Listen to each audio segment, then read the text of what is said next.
Banyak analis yang sedikit kecewa dengan pertumbuhan ekonomi Indonesia pada kuartal 3. Apa saja peristiwa yang bisa mempengaruhi perekonomian Indonesia? Lalu berapa proyeksi nilai IHSG sampai akhir tahun ini? Apa saja yang bisa dilakukan investor? Berikut analisis IHSG dari John Harry Teja, Director Ciptadana Securities. Ya, pertama yang saya lihat yang menjadi tantangan ini dari kuartal ketiga punya GDP growth ya, kemarin pas juga udah keluar, itu hasilnya juga 4,73%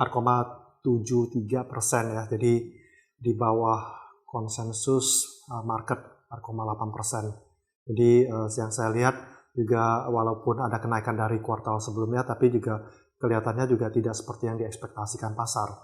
Jadi saya lihat ya harusnya menjadi satu tantangan kabinet Pak Jokowi ini, para menterinya harus bekerja keras lagi untuk di kuartal 4 ya, paling tidak ya sampai akhir tahun ini GDP juga akan lebih baik lagi ya. Tapi apa yang sudah dilakukan dari kabinet Jokowi ini, jadi mengenai paket stimulus dan juga program-program yang bisa membantu percepatan real sektor ekonomi dan juga investor untuk masuk, saya lihat juga udah on the right track ya. Paling tidak juga kita lihat faktor ini sebenarnya perlambatan ekonomi tidak hanya terjadi di Indonesia sih, faktor regional dan global juga banyak mempengaruhi juga, terutama ini masih ada ketidakpastian ya.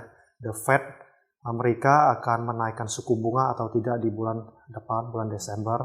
Tantangan berikutnya juga yang saya lihat dari pemerintah mengenai situasi politik yang dimana kita antisipasi akan ada reshuffle jilid 2. Ya, kita juga mengharapkan juga reshuffle dari kabinet ini juga harusnya semoga sebisa mungkin dapat berjalan dengan baik. Bulan depan juga ada pilkada dan juga kita juga mengharapkan agar semua bisa berjalan dengan baik.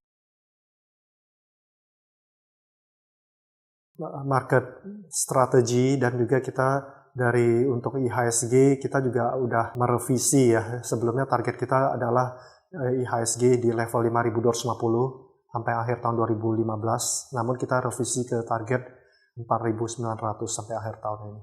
Saya masih melihat sektor infrastruktur, terutama yang ada hubungan secara langsung atau tidak langsung dengan infrastruktur, itu kontraktornya bisa juga di semen, bisa yang ke properti. Jadi saya masih lihat hal-hal yang menjadi satu program pemerintah, investasi pemerintah harusnya masih bisa diharapkan gitu. Dan saya lihat yang menjadi satu katalis positif juga apabila ada tax amnesty.